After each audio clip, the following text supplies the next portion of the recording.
A paz do Senhor, meus irmãos, sejam bem-vindos a mais uma aula da nossa querida Escola Bíblica Dominical. Estamos aí dando prosseguimento aos estudos do primeiro trimestre de 2022 aqui na classe dos adolescentes. Nesse trimestre nós estamos estudando o tema A História da Salvação, né? E hoje vamos estudar a lição de número 4, que tem como título Uma Promessa, uma Esperança, né? Nas lições anteriores, nós estudamos aí sobre a queda do homem, né? Como o pecado entrou na humanidade, né? E as suas consequências terríveis, que afetaram aí toda a criação e também a nossa comunhão com Deus. Mas mesmo diante aí deste cenário terrível, né? De desobediência do homem ao nosso Deus, Deus nos apresentou aí uma promessa, né? E também uma esperança. A promessa da vinda de um Salvador, Jesus Cristo, e a esperança da nossa redenção através do seu sacrifício vicário. Aí eu te pergunto, você tem esperança no futuro? Como que anda a sua esperança, né? Você sabia que os 3 alicerces da vida cristã é o amor, a fé e a esperança? Mesmo que o amor aí não seja perfeito, né? E ter as suas fraquezas, mesmo que a fé, durante a nossa caminhada aí, em uma caminhada perigosa e cheia de obstáculos, às vezes essa fé fique meio abalada e mesmo até meio fraca, né? Durante alguns momentos da nossa vida, nós nunca devemos perder a esperança, sabia? Pois a esperança, ela nos motiva sempre que o amor e a fé parecem aí cansados em nossa jornada. Mesmo enfrentando aí vários ataques do inimigo, né? É a esperança que nos levanta e diz para seguirmos em frente, deixando aí nossos inimigos para trás. Sabemos que a caminhada é longa e tem muita coisa boa ainda para nos descobrir. Tem muitas bênçãos nos aguardando aí se permanecermos unidos e ajudando-nos aí mutuamente. Há uma linda cidade, meus amados, nos aguardando. Nossos inimigos tentam aí nos atrapalhar nessa jornada da vida cristã. Eles querem nos fazer parar, né? Desistir, nos colocando aí muito medo, desespero e às vezes até dúvida a respeito da nossa vida. Mas só que vamos nos fortalecer no Senhor e seguir em frente. Não podemos aí parar agora. Vamos parar apenas quando chegarmos na cidade santa. Vamos sim por fim e descansar da nossa jornada. Então que seguimos em frente, vamos em frente. Pois triste, meus amados, é aquela pessoa que já perdeu a esperança e por isso não tem alegria e também não tem ânimo. Então não perca a esperança. Ela é muito importante para podermos continuar vivendo. Deus é a fonte da esperança. Veja o que o salmista escreveu lá no Salmo 119. No sofrimento eu fui consolado, porque a tua promessa me deu vida. A promessa de Deus é a fonte da nossa esperança. Ele prometeu que nos enviaria um Salvador. E ele enviou Jesus, que morreu aí para perdoar os nossos pecados e ressuscitou, dando-nos aí a certeza de que todo aquele que nele crer será salvo. Então não perca a esperança. Deus promete e cumpre. Confie nele. E você aí terá motivos de sobra para ter esperança que dias melhores virão. Aqui na nossa lição, né, a mensagem da nossa lição está lá no livro de Atos dos Apóstolos, capítulo 10, versículo 43, que diz assim: Todos os profetas falaram a respeito de Jesus, dizendo que os que creem nele recebem, por meio dele, o perdão dos pecados. Então observemos neste versículo que acabamos de ler, uma promessa de salvação eterna, que pode aí alcançar toda a humanidade. Mas para isso, é preciso que você creia que Jesus é o Filho enviado por Deus para resgatar o homem do pecado e levá-lo para o céu. Os objetivos da lição que nós vamos estudar hoje é conhecer aí as profecias do Antigo Testamento sobre a vinda do Messias, né? Entender alguns detalhes preditos acerca do nascimento de Jesus e analisar o porquê da vinda do Messias ser a fonte de grande esperança, né? Aqui na nossa lição, né, no Vamos Descobrir, né, um ponto novo aí da nossa lição, diz assim, né? Você sabia que o nascimento de Jesus foi planejado por Deus nos mínimos detalhes? Durante muitos séculos, Deus usou homens e mulheres para anunciar a vinda do Salvador. Ao longo do Antigo Testamento, podemos ver dezenas de profecias específicas sobre o nascimento, a vida e a obra do Messias, e todas se cumpriram em Jesus. Você sabia disso? Hoje vamos conhecer algumas dessas promessas e profecias. A palavra promessa, no dicionário Aurélio, significa ato ou efeito de prometer, né? Uma oferta, uma dádiva, um compromisso, um voto ou um juramento. E a Bíblia está cheia de preciosas promessas feitas aos seus filhos. São mais de 30.000 registros de promessas àqueles que servem a Deus. E Deus sempre cumpre as suas promessas. Deus nunca se retrata ou altera as suas promessas. Lá no Salmo 89, verso 34, a Bíblia diz: não violarei o meu pacto, nem alterarei o que saiu dos meus lábios. Deus cumprirá cada promessa que fez. Isso significa que ele efetuará tudo o que propôs. Então, guarde isso no seu coração que eu vou falar. Ele tem feito promessas a você? Ele tem colocado sonhos em seu coração? Mesmo que pareçam aí impossíveis, irrealizáveis, espere no Senhor e verá quantas maravilhas Ele pode fazer. Pois tenha certeza, se Deus prometeu algo em sua vida, independente do tempo, Ele vai cumprir. Pode ter certeza. O ponto 1 aqui da nossa lição, né? Nossa lição está dividida em 3 pontos, né? O primeiro ponto aqui, uma grande promessa. O segundo ponto, profecias sobre o Salvador. E o terceiro ponto, uma grande esperança, né? Então aqui nesse primeiro ponto, né, uma grande promessa, vai falar aí sobre a promessa do nosso Redentor, né? O amor de Deus aí pela humanidade, queridos, está expressa no Evangelho de João, capítulo 3, versículo 16. Aliás, esse versículo, João 3:16, essa passagem bíblica, é considerado aí como o texto áureo da Bíblia Sagrada, né? É o tema principal da Bíblia. Lá está escrito assim: porque Deus amou o mundo tanto que deu o seu único Filho, para que todo aquele que nele crer não morra, mas tenha a vida eterna. Deus demonstra o seu amor e o seu zelo de trazer o homem para se reconciliar com o seu Criador. Pois ele, queridos, na sua onisciência, ele já sabia que os primeiros pais iriam pecar e se distanciariam de Deus.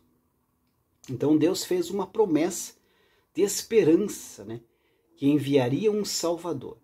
E ele então preparou o caminho para a salvação. Deus sempre desejou aí o melhor para nós, para que pudéssemos viver aí uma vida íntima de comunhão com Deus. E a salvação é o resultado da redenção efetuada por Jesus na cruz. E por meio do seu sacrifício, Deus instantaneamente transforma o homem em uma nova criatura, perdoa e regenera-o. Glorificado seja o nosso Deus, né, meus amados? Pois a salvação foi planejada por Deus Pai antes da fundação do mundo, consumado por meio de Jesus, o seu Filho. E para não nos deixar só enviou ainda o Espírito Santo para nos ajudar aí a chegar até a Deus. E tudo isso de graça. Não precisa pagar, pois por meio da graça de Deus nós somos salvos. E ainda hoje, queridos, muitos são salvos por Ele, pois a grande promessa se cumpriu em Jesus, o Salvador. E a promessa de Deus, feita no Éden a Adão e Eva, é extremamente clara, pois está escrito: e porei inimizade entre ti e a mulher, e entre a tua semente e a sua semente. Esta te ferirá a cabeça, e tu lhe ferirás o calcanhar. Está lá em Gênesis 3:15. Aliás, este aí é o proto-evangelho, ou seja, é a primeira vez que é mencionado aí a mensagem da salvação, da redenção do ser humano. Aliás, você sabe o que é redenção? Redenção, nos termos teológicos, né? Redenção, então, é o ato ou efeito de redimir ou remir, que significa libertação, reabilitação, reparo, salvação. É o ato de adquirir de novo, de resgatar, de tirar aí do poder alheio, né? Do cativeiro, livrar-se aí de um passo arriscado, né? É livrar-se das penas do inferno, né?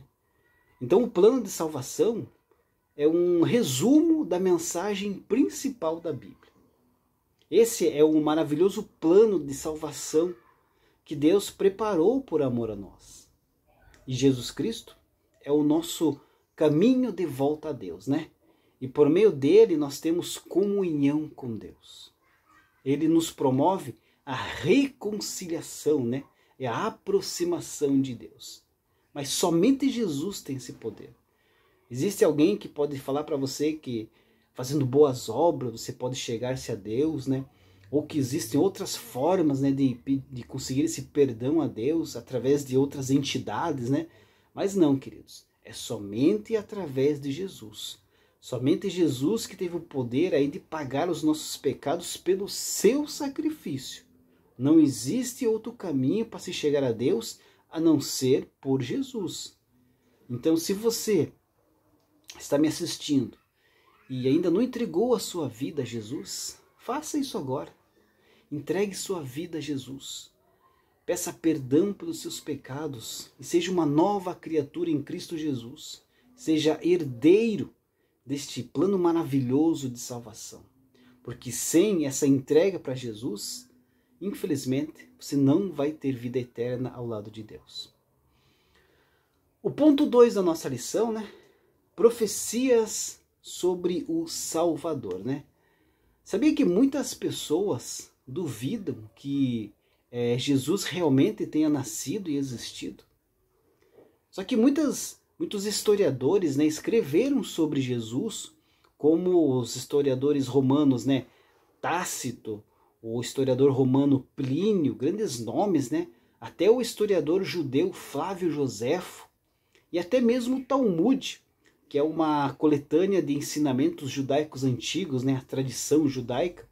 Eles se referem a Jesus de Nazaré como uma pessoa histórica, que realmente existiu. Os 2 primeiros capítulos, né, do Evangelho de Lucas preocupam-se com as circunstâncias do nascimento de Jesus e indicam ali claramente que a vinda do Salvador foi uma intervenção direta de Deus nos negócios humanos. Para você ter uma ideia, há mais de 300 referências no Antigo Testamento que se cumpriram em Jesus. Muitos profetas do Antigo Testamento já anunciavam aí a vinda do Salvador. Isaías foi aí o profeta que mais falou sobre a vinda de Cristo. Ele anunciou ali os milagres que o Senhor Jesus faria durante a sua missão em forma de homem. Viu como seria sofrido e doloroso o caminho do Salvador até a cruz do Calvário, e que o seu reinado atingiria a todos, ricos ou pobres. Na verdade, todo o Antigo Testamento, né? Seja por promessas, pactos, repreensões ou mesmo símbolos, apontam para o Messias prometido. O Antigo Testamento fala sobre aquele que haveria de cumprir o maravilhoso plano de redenção. No Antigo Testamento é mais conhecida, a passagem do Antigo Testamento, né, mais conhecida acerca de Jesus, queridos, está lá em Isaías capítulo 53, onde o profeta Isaías profetiza acerca do servo sofredor, né? Mas essa é apenas uma de tantas e tantas outras passagens bíblicas que apontam para Jesus e cumprem Jesus como sendo aí o Messias, né? O nosso Salvador, que veio aí para pagar os nossos pecados na cruz do Calvário, através da sua morte e ressurreição, né? O ponto 3 da nossa lição aqui, já partindo para o final, é uma grande esperança, né? Falamos sobre a esperança no começo da aula e a importância de você manter viva essa chama, né? Acesa essa chama da esperança, né? Nunca deixe a chama da esperança se apagar em sua vida, né? E Jesus é a grande esperança da humanidade, né? Através dele, o homem pode se achegar a Deus novamente. Foi Jesus que morreu para salvar a humanidade. E a sua morte foi o suficiente para expiar o pecado de todos. É ele que intercede por nós ao Pai e prometeu que vem buscar a sua igreja. Jesus é o único que remove a causa de todos os males, o pecado, e desfaz aí todas as obras do diabo. Jesus é a cura para os doentes. Jesus nos resgatou e nos adotou para nos tornar participantes das promessas em Cristo. Jesus Cristo é o caminho, a verdade e a vida. Ele não falou que ele é um caminho, ele falou que é o caminho. Então ele é apenas um caminho, que é Jesus. Pois o que está escrito lá em João 3,18 diz assim: quem crê nele não é condenado, mas quem não crê já está condenado, porquanto não crê no nome do unigênito Filho de Deus. Após a queda no Éden, não havia mais redenção para o ser humano. Mas o grande amor de Deus enviou o seu Filho para morrer por nós, nos dando aí novamente o direito da reconciliação com Deus. Ele nos resgatou e nos adotou para nos tornar participantes das promessas em Cristo. Sabemos que a vida cristã, meus amados, não é fácil. Mas aquele que perseverar até o fim será salvo. Deus abençoe a sua vida. E até a próxima lição, se Deus assim permitir.